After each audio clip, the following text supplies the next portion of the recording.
Friends in the Corner podcast. Stories and topics from around the state of Kentucky.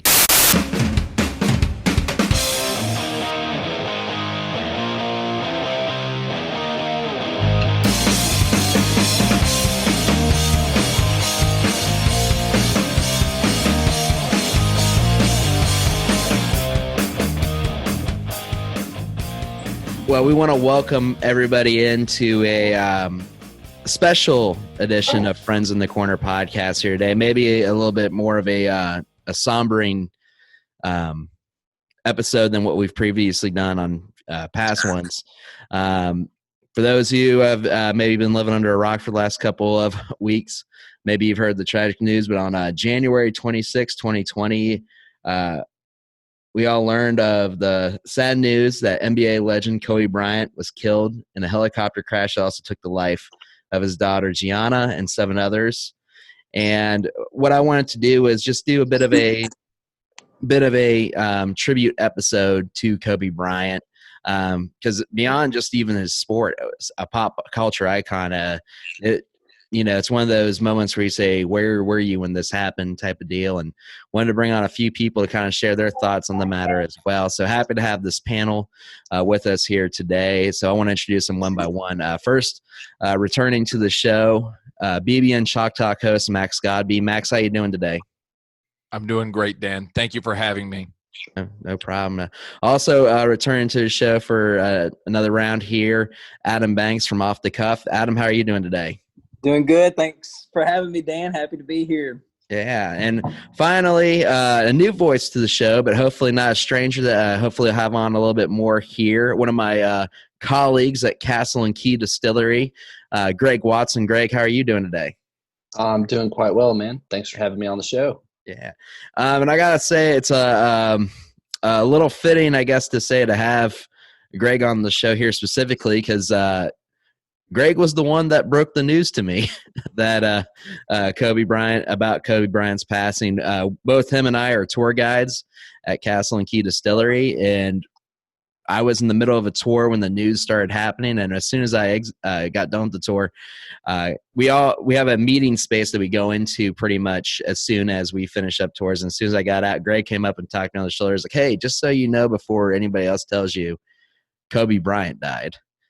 And that's not something you hear every day. So I thought it wasn't true at first. And then I started talking to other people and they're like, "Oh, no, that's true. That did happen." So definitely one of those surreal situations you're in. I went to Twitter and checked, and sure enough, it was.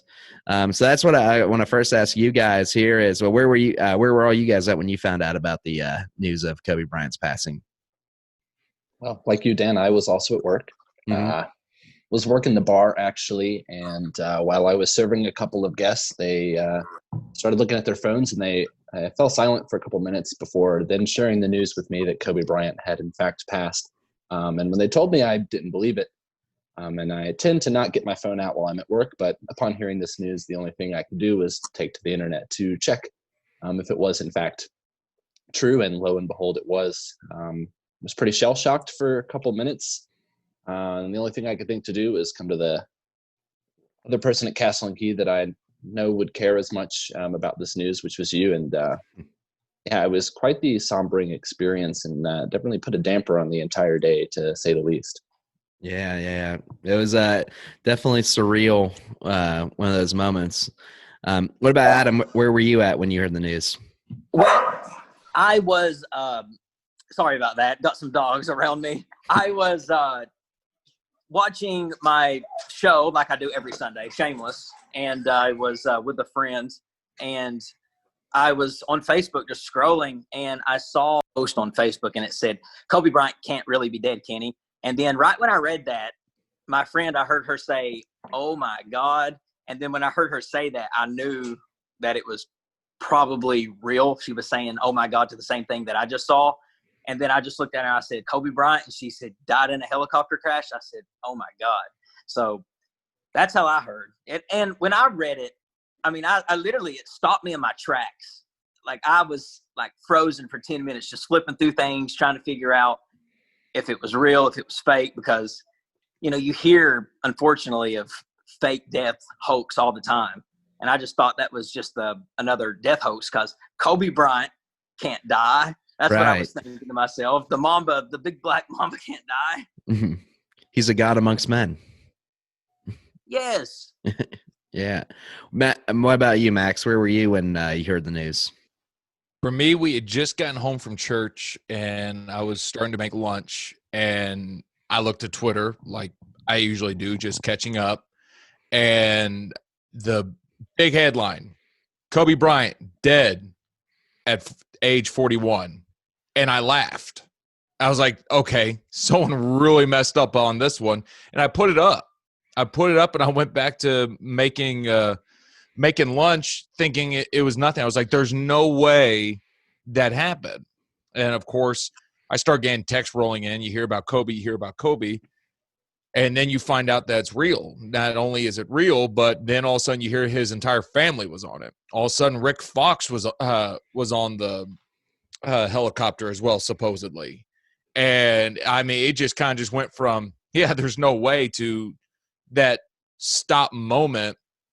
I hear my parents say, and until January 26th, I rolled my eyes like no other at it, because for me, the idea of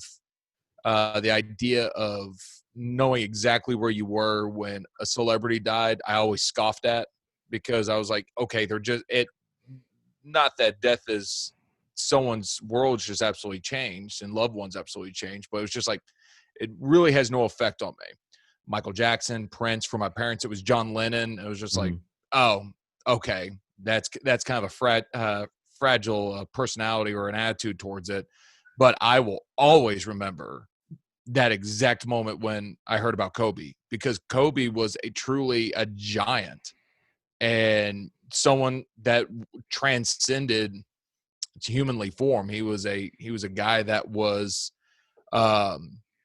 he was pop culture. He was that pop culture, and he was the NBA. And so that was just, for me, just earth shattering, where I just kept playing in my head. It was like, no, that's not true. Like it was true form of denial. Right. And I think we all kind of have a bit of a story here when we all found out the news. Adam, this was mentioned on your show the other day, and I kind of thought it was the best way to phrase it. But it's like, where were you when the world stopped? And it's just one of those moments, and we all think back on it, because for Kobe, for a lot of us, you hear the word, you hear about him all the time. Even if you're not a basketball fan, people know the name Kobe Bryant. People shoot a paper ball into a trash can and yell, Kobe! all the time. I mean, doing that since you're little kids. And it's just one of those things, like, he had just so much influence on people all over the world. And even for us, probably have our own individual stories about the influence on me. For me, so to be quite honest, when Kobe was playing, I was not a big Kobe Bryant fan. I'm an Ohio boy, so LeBron's my guy. But I still always respected his game and really enjoyed some of the moments I got to watch him play and stuff like that. And even when, when he wasn't playing, there's always that respect for him and stuff like that. But for you guys, growing up, what kind of influence did Kobe have on you guys as an athlete, as a pop culture figure, in any regard? Adam, do you want to start? Yeah. So like you, Dan, I really wasn't a huge fan of Kobe Bryant as he was playing, but that doesn't mean I don't respect him just as a player in general because of what he brought to the game. But you're right. He just inspired people. That's what Bryant did. Athletes and so many kids, and in his second life after his retirement, he was inspiring a lot of young girls because of how he was with his daughter. And I think even after his death, he's going to keep on inspiring people. You already seen the hashtag girl dad. Mm-hmm. Have you seen that going around? I'm sure you have. Yeah. Everybody posting that. So he's still just inbred it into our culture. But Kobe Bryant, there's so many different highlights when you look at Kobe Bryant because he was such a fierce competitor. But my favorite Kobe Bryant moment, it wasn't anything like he did, I would say, as far as scoring points or nothing, no massive dunks or anything like that. It was probably my favorite Kobe Bryant moment, and it just was a true testament of him being the Mamba and him being so fierce. Was I believe it was Matt Barnes, was when he was trying to inbound the ball, or when Matt Barnes was trying to inbound the ball, and he tried to act like he was going to throw the ball in Kobe's face, and Kobe didn't even flinch. Cold. It was so cold. And it was, yeah. And I was like, you tell me, or you show me somebody else who could do that. I mean, if I do this to somebody, they're just going to at least back up just a tad, but not Kobe. Yeah, I saw some clips about that the other day when they were playing that and the little scuffles they had, and just the look on his face when he's like, "Yeah, that doesn't work. That doesn't work, kid." just cold. I do think that that's probably the one moment that Kobe Bryant had on the court that I think really defined him, not just as a player but as a person, in the way that he kind of approached not only the game but his life. And that was that, he was going to do his thing, and there wasn't anybody else could say that was going to stop him from doing that.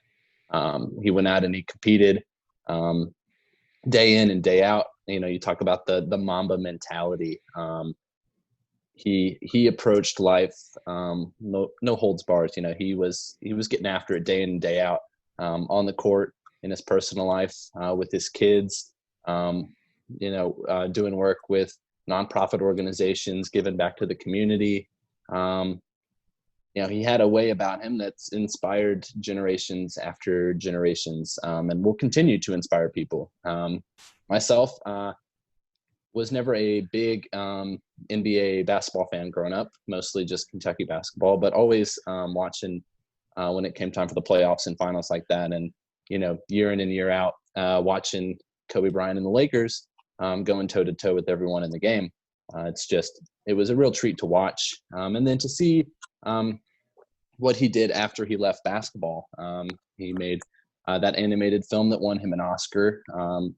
Real powerful story being told there. Another testament to the kind of determination and work ethic that Kobe had to go out just a few years removed from being in the league to winning an Oscar is totally crazy. And to see him tweet at players in the league and continue to push people to be their best, even though he wasn't competing against them night in and night out. And I don't think we'll ever stop talking about Kobe Bryant. And I don't think people will ever stop talking about how he has motivated them to become a better person and to become a better athlete.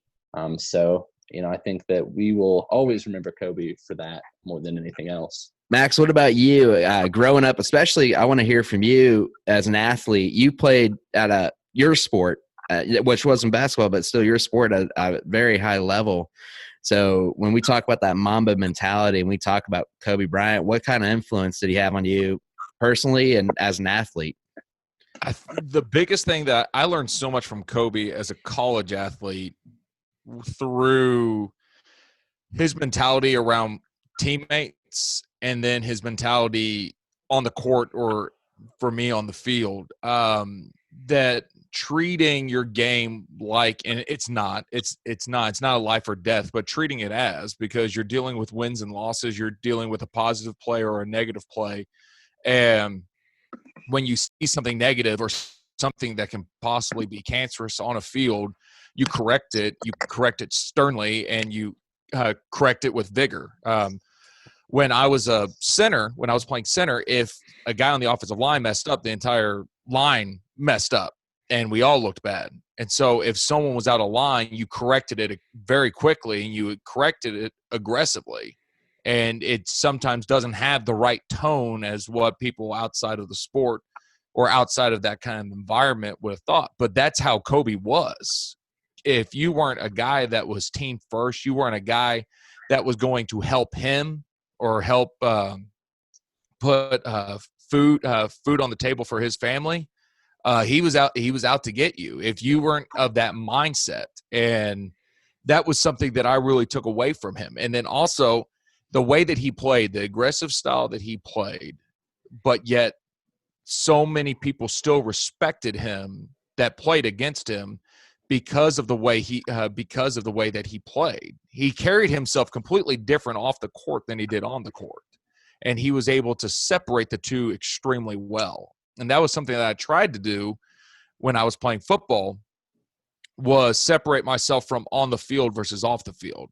Get to know me off the field, I'm good, but on the field, it's that Mamba mentality. It's a much different mentality. You know, Max, what you were getting at, I think, was kind of interesting. You talked about his mentality on the field and off the field, and kind of how both sides kind of impacted you and influenced you as an athlete and a person. And through the tributes, that's just something I've kind of noticed too, is that you hear a lot of these stories about how he was as an athlete, but even more about how he was as a person, a dad, how he was coaching Gianna's basketball, her basketball team, hashtag girl dad we've talked about here as well. But, you know, with Kobe comes also some of the negative influences that came from Kobe as well. They talk about the drama that he had in LA with Shaq, which eventually led to Shaq leaving LA. They talk about the rape cases, even though they were thrown out, did happen earlier this century. So what kind of impact did those probably negative aspects have on you guys, on your thoughts about Kobe now after his passing? Well, I'm just glad that Kobe didn't let that brief moment in his life define his entire existence. It's something that I know that it's been in the headlines. Does this complicate Kobe Bryant's legacy? I mean, maybe, but I just think that human beings are natural. They're quick to judge people. They're quick to trial people without giving them a fair trial. And that's what this justice system is all about here in America, is innocent until proven guilty. Kobe never went to trial over this. He was never convicted of it. So I personally I've never seen that type of behavior. I mean, it's hard for me to say like he did or he didn't, you know, but we'll never know the real truth. But my personal opinion, do I think he did? No. But would it complicate his legacy? I mean, maybe. I just think that perception is perception's everything, some people say. So, but like I said, I'm just glad that he didn't let that rule his entire career.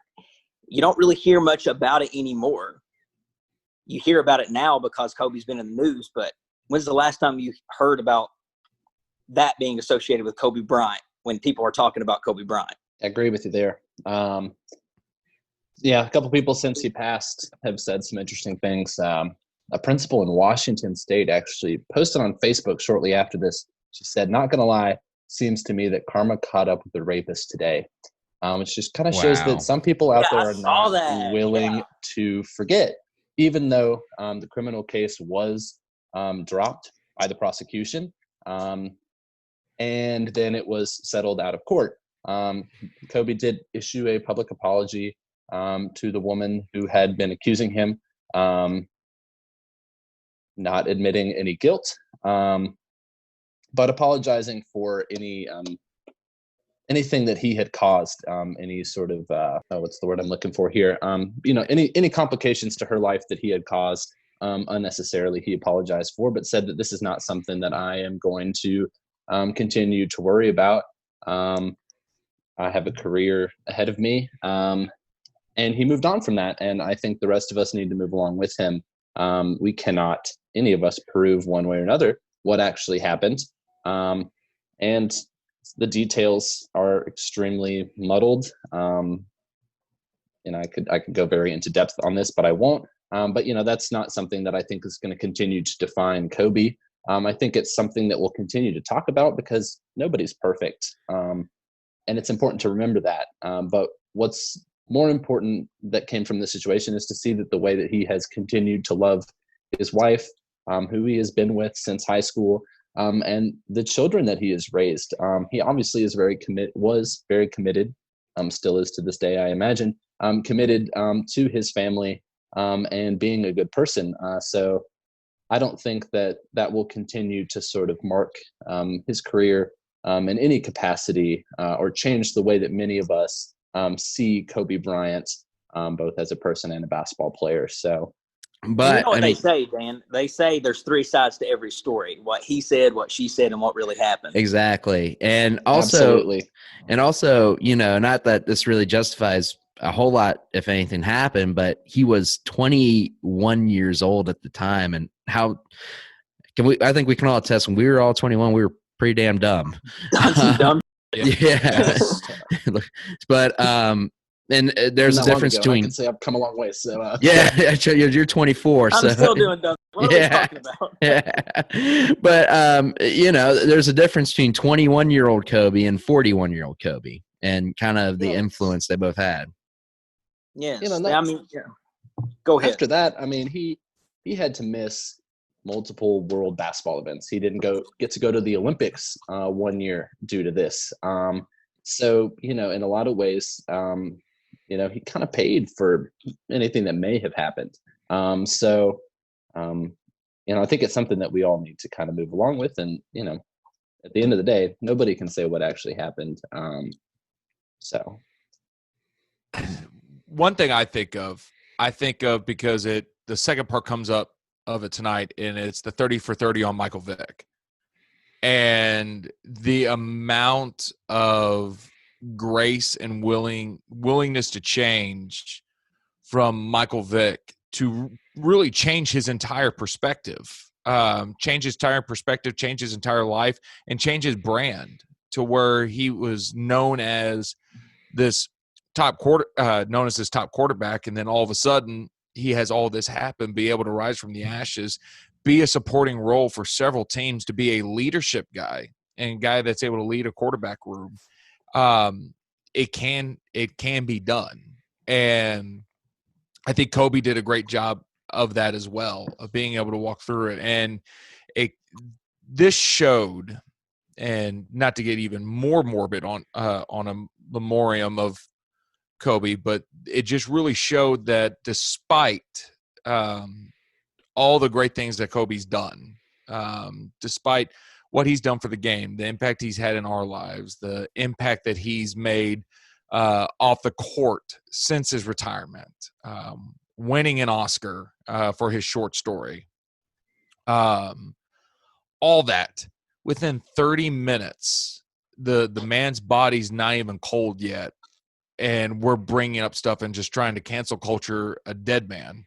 Mm-hmm. And to me was just beyond baffling. And I think with all that happening, it speaks to us more as a society and just how self-righteous we've all become. And we choose to use a magnifying glass versus a mirror nowadays. And that's not really been my style, because you can go and dig into my closet right now and you're probably going to uncover some stuff that can cancel me also. I think we can dig into everyone's closet and be able to find something.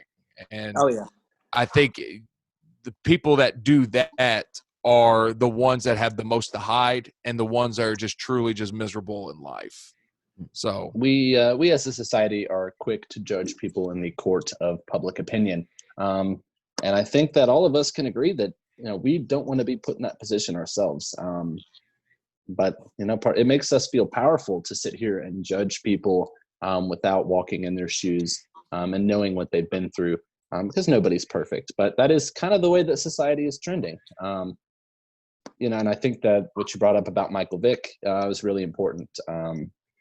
One of his former teammates, David Akers, kicker, his brother was my high school principal. And he's met Michael Vick on numerous occasions and was talking to a group of young men about Michael Vick and kind of the changes that he went through after the dogfighting incident. And, had nothing but positive things to say about Michael Vick and the person he had become. Said he was an extremely kind and compassionate individual who was ready to make up for his wrongs. And I think Kobe showed that as well after the fact. He didn't say, while he never admitted any guilt, he wasn't saying, well, I'm completely innocent, I did nothing wrong. He said, I may have made some mistakes and I'm ready to make up for that and do what I can to make it right. And that's the part that we seem to just forget. Right. And everyone deserves that second chance, and everyone not only needs compassion, but they need to be given forgiveness as well, unless you watch Friends. What's wrong with Friends, man? Yeah. Friends is stupid, man. It's not on Netflix anymore, so we don't Exactly. have to worry about that as much. Well, the bad thing is they took Frasier out with it, so you can't have everything. Okay, boomer. Do you at least like Seinfeld though? Seinfeld's my favorite show, man. I should My love wife it. and my wife and I watch it on a continual loop on Okay, Hulu. favorite episode. Oh, shoot. Honestly, it's probably the one where George thinks he has a heart attack. Okay. And Elaine goes out with the tongue doctor. Oh my gosh. He goes, Classic episodes. oh my goodness. Tonsil, you got to get out of there. They're going to kill you. It's a routine surgery. Went in for a hernia operation, and here he is sitting in the window going, "My name is Tom." Lost it. Love that show. Oh yeah, that's New York culture at its best too. That show would not. Watching some of the episodes now, you talk about a show that would have been canceled. Seinfeld would have been canceled. It was supposed to be. It was supposed to only last like 2 seasons, and it was on the verge. No, I'm just talking about the stuff that they say. Oh, yeah. In today's climate, a show like that would. Oh my gosh! Anything from the '90s. Really, Yeah. let's be real. Go back and watch any show, and you're like, "How did this get on the air?" Well, look at J-Lo. Super Bowl halftime show. Yeah, man. All the angry white women out there. I can't believe it. I just hate halftime. Jealous white women. Yeah, I kind of muted your Twitter over halftime, Max. No offense, but people kept asking me. He goes, "So why do you not like the show?" I said, "I just hate halftime in general." And they go, "Did you have an issue with Maroon 5?" I said, "I hate Maroon 5. I hate all of them." I had a great time watching this past. The idea of adding I'm a big Shakira fan. The hips don't lie, man. The idea of adding 30 minutes to a halftime, the most boring part of a game, to entertain people that do not like football and give them 30 more minutes of something, to me is just ridiculous. My wife already won't watch football, so all of a sudden I've got to stand through 30 minutes more of football just so she can watch Shakira and J-Lo, and then at the end of it go, well, I guess it was okay. I just got 30 minutes of my life wasted. We needed more Shakira. We needed more J-Lo. Still, after all them years, them hips ain't lying still. It's impressive. A woman over 50 can dance like that. Oof. Is she over 50?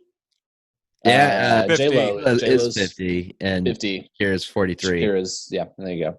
It was nowhere as impressive as Andy Reid's final time management skills. He finally got that. Situated.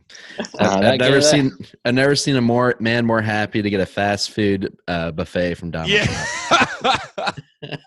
So I appreciate that we can bring a little lightheartedness to a very sombering episode here, especially coming off that last topic here. But kind of directing ourselves back here to Kobe. One thing I do want to say as far as the LA Shaq stuff goes, I did love Shaq's kind of tribute he gave to him, where he kind of just said, like, look, we always had respect for each other. We didn't always see eye to eye. We didn't always agree with it, but we always respect each other. And I could relate to that too. Is like, surely, like, I've worked with people that maybe I don't always agree with or I don't always like, but I always respect them. It's hard to work with Greg sometimes. But I'm a difficult I was about to say, person. are you talking about me? Because you worked with me too. yeah. Well, I've worked with all three of you in some occasion at some point That is here. true. It's been hard. So Max yelled at me 5 times when we were at BB and Chalk Talk. Oh yeah, that's true. Yeah, we did fire Dan. Max fired me from my first show. Is that your story? More or less. Dan was like, well, no, you were the last person I hired, and you were the first person I fired. And then you quit. Then you came back just to quit again. Yeah. And then I formed Friends in the Corner podcast. Yes. Your own little spinoff episode. You're the Frasier of all this. Well, that is the highest compliment I can give someone. The first episode after I left, they replaced me with John Hood. So that is true. We did fall. Like John Hood. No offense to Dan Pauly, we did fall forward on that one. Yeah, I'll give you that. But, you definitely fell forward. But Dan, to speak on that, I have played with several people, several teammates that I could not stand. Matt Smith. Oh, especially Matt Smith. I hate Matt Smith's guts. I adore Matt Smith. Matt Smith is a great teammate. But there's guys that I played with, could not stand them, could not stay in the same room with them outside of football.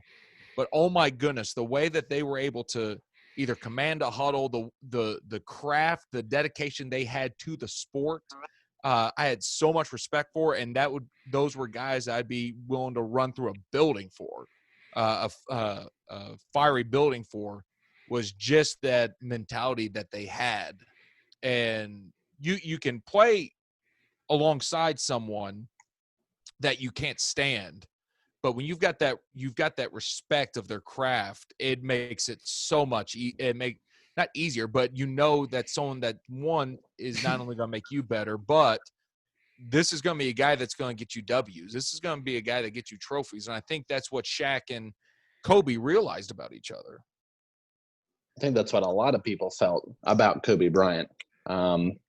You see stories time and time again about guys that played with Kobe Bryant. He would literally push guys to the point where they wanted to quit. He would tell guys to quit, because he held people to a high standard, because he held himself to such a high standard. I've heard multiple stories about Kobe pushing guys so hard in practice to the point where they want to leave. They think Kobe is mean because he is on them constantly, unrelenting.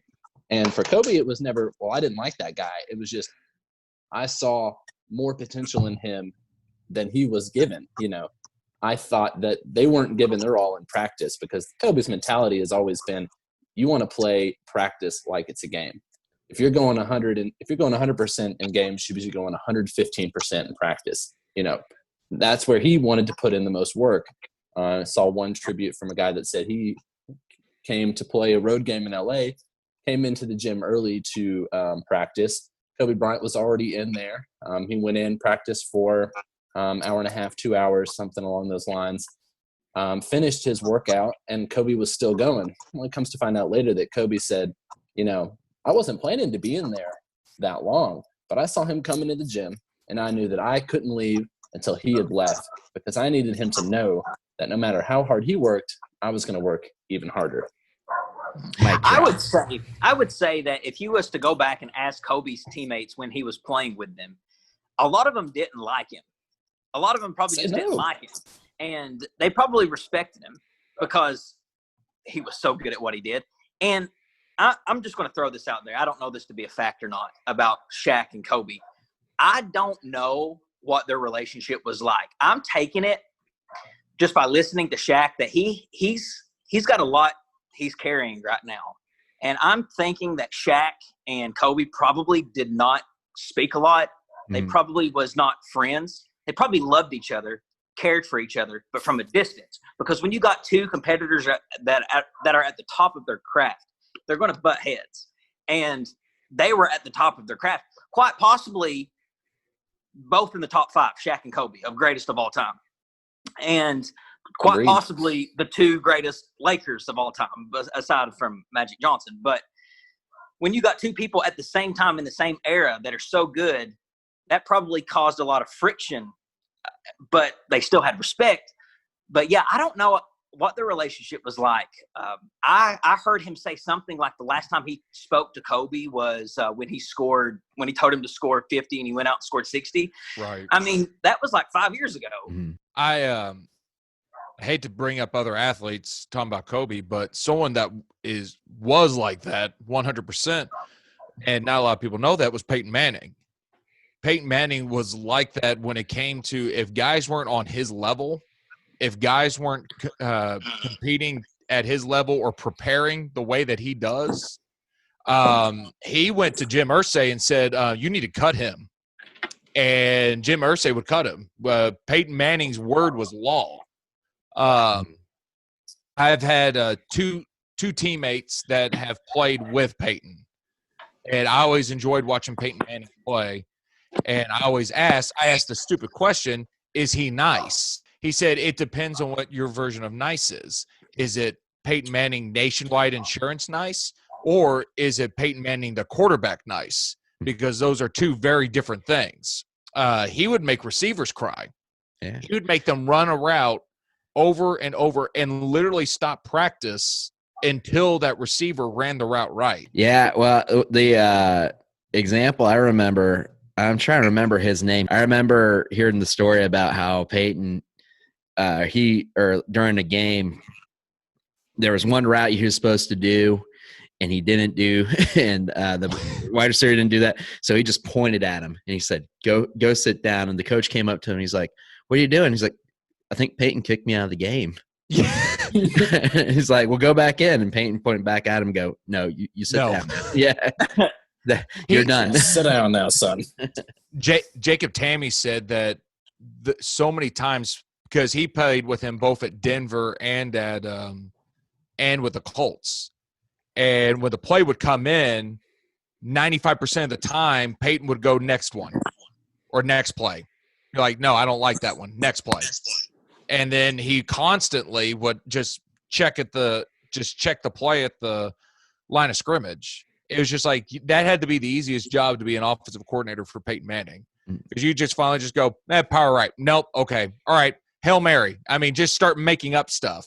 And Peyton, you knew Peyton was just going to say no. Well, and you talk about the influence of just Peyton Manning and Kobe Bryant when they pretty much retired almost around the same time of each other too. And they talked about how Kobe Bryant, Peyton Manning, and his name is escaping right now, the Yankees player that retired a few years ago. Derek Jeter. That was like the retirement of a generation. And a lot of people, those were their big three athletes they grew up watching. So just the influence sports just has on people is just amazing as well. When those big three names, when they leave out, they hold them to the same breath as Joe Montana and Michael Jordan for the 90s generation. But we've heard a lot of different stuff that comes out. And we've kind of hit on a few different things when we talk about Kobe. From all these tributes that come out, is there anything that's been the most interesting, or is there anything you've learned more about Kobe from all these different tributes that have come out over the last couple of weeks? I told you the story a second ago about the guy that was playing a road game. That was one of those Kobe tributes I heard, just about his work ethic. Mostly, I mean, nothing's really surprising me about Kobe Bryant. It's just more reinforcing who Kobe is, what we all knew about Kobe already, about his work ethic and the way that he, the standard that he held himself and his teammates to. It's all just continuing to reinforce that. But, you're hearing a lot about, who he was as a person outside of basketball, the father that he was, the husband, the philanthropist, all that kind of stuff. And it's great to see that, people recognize that in Kobe Bryant. And that's what people want to talk about more so even than who he was as a player. People seem to be really touched and emotional about Kobe Bryant the person, and not Kobe Bryant the player. And so it's just been very refreshing to see, and emotional to watch the way that you see so many people around the world responding and coping with the news of his passing, and it's kind of uniting a lot of people through that. It's people are starting to think, and it's when something like this happens, everyone has to kind of stop and think, remember how short life is. It's been beautiful. And to kind of piggyback off what you said, I agree with you. Just learning who he is as a father and as a husband, and what he was doing for just females in general, starting that Mamba Academy and having those, Kobe Bryant, this masculine, greatest basketball player of all time, dude, wearing WNBA shirts, supporting the WNBA, being a girl dad. I think that was awesome. But I tell you, all this stuff coming out about Kobe Bryant, I have been fascinated with all of the stories I've been hearing about Kobe Bryant's parents and how estranged that he was from them. I never knew that. And I was reading a lot of it. And I mean, they were saying things like they never attended his wedding to Vanessa. They never attended his last NBA game. They were present at the 2010 NBA championship, but they wasn't invited by Kobe. They was invited by somebody else. So to hear about his estrangement from his parents, it speaks volumes to him, how he is as a dad, because I'm sure that his parents were probably not easy to grow up with, because, I mean, I'm hearing horrid stories. I mean, they were gambling off his championship rings so they could get a cash advancement on a down payment on a house. Wow. I mean, this is their kid they're talking about. I mean, oh my gosh, anytime I'm on TV, my mom records it and like shows her friends. And that's just what moms do. And just the fact that I was hearing how shitty his parents were, and it just kind of shows the type of person. I don't know if that drove him more to be a better father, but yeah. Have you guys been hearing anything about his parents? So I knew his dad was like a coach overseas and stuff like that, but I did hear about the whole not attending and not approving of his marriage to Vanessa and all that stuff too, which, as someone who's getting married here very, very soon, if my parents don't show up to mine, there's a lot of conversations we need to have. So, then when I was listening to your show the other day, Adams, when I heard about this other stuff and started doing the research, and yeah, it's pretty crazy. I mean, I'm hoping if there's any part of him that's had any love for their son, I hope that they, are like feeling the loss here, not just on a because of financial or recognition, but because of the loss of their son. You know what I mean? Like, I hope it's not just one fold for them as far as their loss goes. Well, apparently they were starting to make amends in Kobe's last days. That's what I was reading. So maybe that they were working on it. It sucks, man. He was 41. He had a lifetime, and somebody who is closer to 41 than all of us 21. Here. How old are you now? I'm I'm not 40. I'm 32, and man, 41 is knocking at the door. And Adam, you kind of brought this up. I thought was kind of cool. You talked about when you talk about the greatest Lakers, and we've kind of had this conversation before too on our shows. When we talk about the greatest Lakers or greatest athletes, for you guys, where does Kobe rank amongst the greatest athletes of your generations? I guess, personally, like I said, he wasn't one of my favorites, but just as a player, where do I rank Kobe Bryant as on the all-time great list? Dude, that's hard. I'm throwing Kobe Bryant probably in the top 5. Mine too. He's in the top 5. I mean, Kobe Bryant was just undoubtedly, so good. It was almost like putting a mirror next to Michael Jordan. Now, Michael Jordan is my GOAT, but you can't say that he mirrored Michael Jordan and not put him in the top 5. Right. And he played in the same league with Jordan for a few years. And then he also played for a few years with LeBron. Personally, I put Kobe, probably inside my top 10 for all athletes across all sports. It's hard to place him much higher than that with the amazing athletes across the board. But definitely he's up there as one of the greatest. He may not be some people may not put him in the top 5 for the best basketball specific players, but I would personally. But as far as just strictly being an athlete in all facets of the game, defense, offense, just pure athleticism in general, he's just on another level. There are guys that have scored more points than him and guys that have been better defenders. But as far as complete games go, he's definitely top 5. He's, the stats back that up, 7 NBA finals, six championships, multiple MVPs, 2 Olympic gold medals. I mean, the accolades are there. So you have to put him in the conversation based on that alone. I was, before the show started, going through and just thinking about all of the great athletes that have, come through the world, and Kobe has to be on that list for sure. Right. What about you, Max? I try so hard not to get into the debate on where players rank.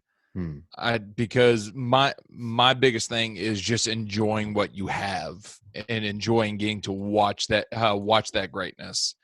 I remember when I was a kid, the first time I got to see a real star athlete was going to a Tennessee Titans game, and that was my first time ever seeing Brett Favre in person.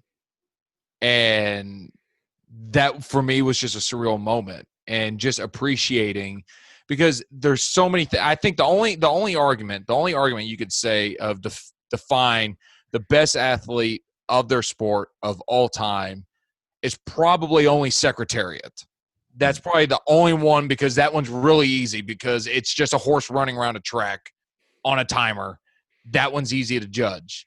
The rest, though, with Jordan, Kobe, LeBron, their games are so much different.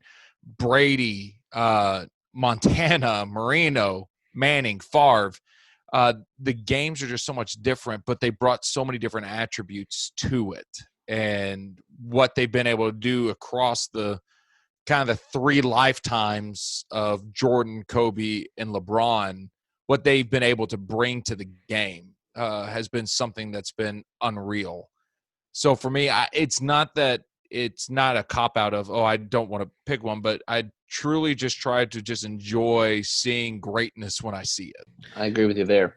I mean, one other thing I would say is, while he may not be, we can argue about who the greatest player of all time is, but as far as players that have been important to the game of basketball, I don't think it can be understated how important he has been and will continue to be for the sport. I mean, just the way, the Mamba mentality is going to continue to be talked about for generations. Nobody has ever approached the game with the same ferocity that Kobe Bryant has. And so, I would honestly say that he's maybe the most important basketball player to the sport of basketball. And his early passing is only going to continue to cement that, where he's going to be someone that we talk about for the rest of time as having had a real impact on the sport and the way that people choose to compete, the way that they practice, the way that they live their lives. I think there's a lot more to be said about that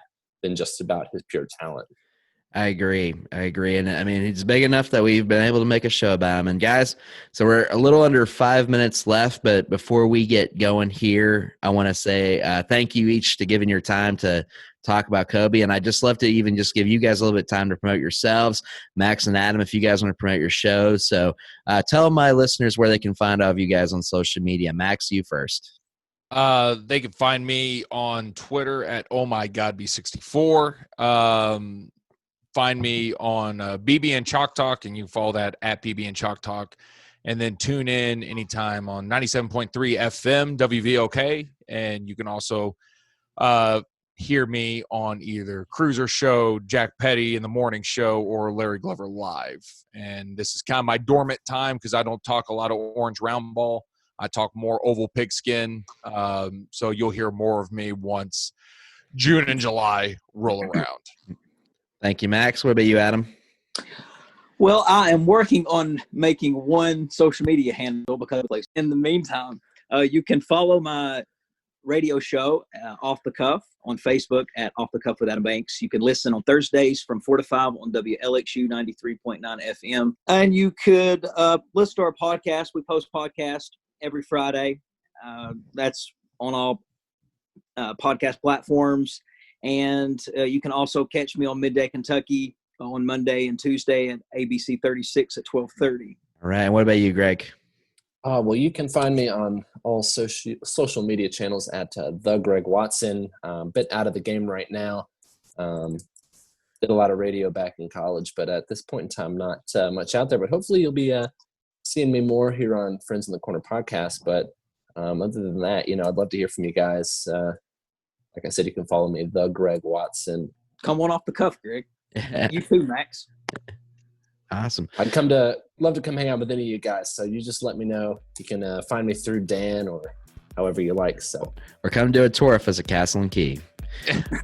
But guys, I want to thank you guys again for coming on to the show. All of this is a tribute to Kobe Bryant, great father, great athlete, and man, his legacy will live on.